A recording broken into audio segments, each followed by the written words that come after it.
Bem-vindos ao Full Stack Tech. Se você gosta de análises diretas sobre tecnologia e IA, já deixe seu like e se inscreva no canal. Olha, essa afirmação pode até parecer meio radical, né? Mas a verdade é que ela aponta para uma das maiores transformações na história da tecnologia.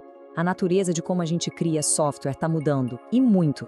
Não é que a lógica ou a computação vão acabar, nada disso. O que está acabando é a sintaxe como a principal barreira entre nós e as máquinas. A gente está entrando na era da intenção, onde o que a gente quer fazer é muito mais importante do que o como a gente vai fazer.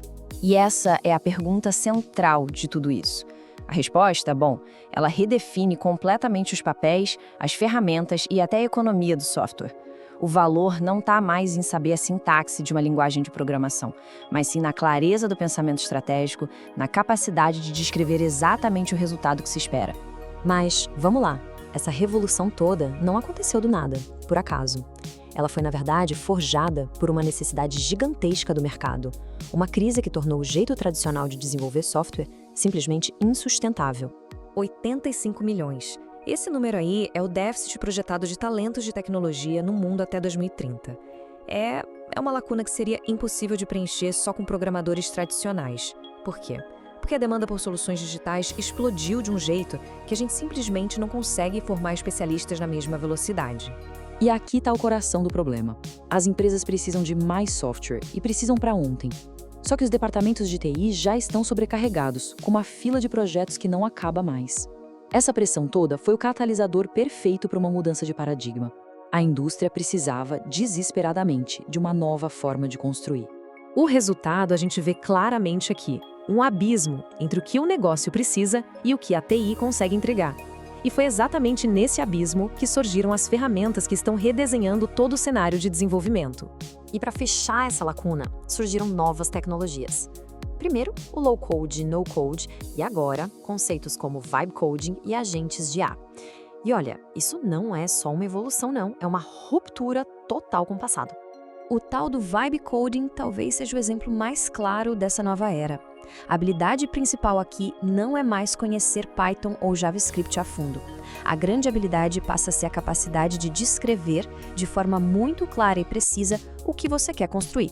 Pensa assim, é como conversar com um arquiteto que vai desenhando a planta da casa na sua frente em tempo real. Você vai guiando e a IA vai construindo.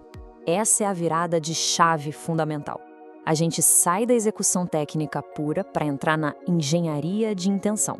O valor do profissional deixa de ser sobre como eu escrevo esse loop e passa a ser qual problema realmente vale a pena resolver. Ou quais são as restrições e os objetivos desse sistema. A gente sai do tático e vai para o estratégico. E os agentes de IA são o motor por trás de tudo isso. Eles são muito mais do que simples assistentes, sabe? São, na verdade, colaboradores autônomos. Um agente pode receber um objetivo bem complexo, tipo otimizar a nossa campanha de marketing. E a partir daí, ele vai planejar e executar várias tarefas, analisar dados, ajustar orçamentos, até gerar novos anúncios. E tudo isso de forma autônoma, sem precisar de alguém supervisionando o tempo todo. Falando em tirar projetos do papel, se você se inspira nessas inovações e quer criar seu próprio portfólio de tecnologia, estudar na maior escola de Python e IA do Brasil é o que você precisa. Por isso, recomendamos a Asimov Academy. Aprenda a criar sistemas com inteligência artificial, dashboards, web apps, realizar análise de dados, automações de sistemas e muito mais. É só acessar o link aqui na descrição ou apontar para o QR Code que está na tela. Com essas ferramentas novas, a pergunta óbvia é, ok, mas quem vai usar tudo isso? A resposta para essa pergunta está mudando completamente o perfil de quem constrói tecnologia nas empresas. Novos papéis estão surgindo e o próprio departamento de TI está sendo remodelado. E o protagonista dessa nova era é o chamado desenvolvedor cidadão. Pensa naquele analista de marketing, no gerente de RH ou no especialista financeiro. A pessoa que conhece o problema do negócio de perto. Agora, essa pessoa tem o poder de construir a solução. Eles não precisam ser especialistas em código, eles são especialistas no negócio. E isso muda tudo. E o impacto disso é gigantesco. As projeções indicam que até 2026, uns 80% dos produtos de tecnologia vão ser construídos por gente que trabalha fora dos departamentos de TI. A proporção pode chegar a 4 desenvolvedores cidadãos para cada profissional. Mas atenção, isso não diminui o programador, muito pelo contrário, eleva o papel dele. Com essa nova dinâmica, todos os papéis evoluem. O usuário de negócio, que antes era só um consumidor de software, passa a ser um construtor. O programador profissional deixa de ser só um implementador de código e vira um arquiteto de ecossistemas, um curador de agentes de IA. E o gerente de TI? Ele deixa de ser um gestor de backlog para se tornar um orquestrador, garantindo a governança e segurança nesse ecossistema todo distribuído.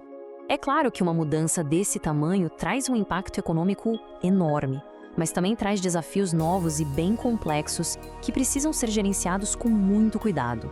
O mercado de low-code e no-code deve passar dos 30 bilhões de dólares em 2026. Isso aqui não é um nicho, pessoal. É uma força central na economia digital que está basicamente transferindo o poder de criação para as pontas da organização. Só que toda essa velocidade e acessibilidade também trazem riscos. O Shadow IT, que são aqueles apps criados sem a supervisão da TI, cresce demais. Surge uma nova dívida técnica de soluções que são feitas rápido, mas sem planejamento. A dependência de plataformas específicas cria o risco de vendor lock-in. E claro, as alucinações dos modelos de IA continuam sendo um baita desafio de governança.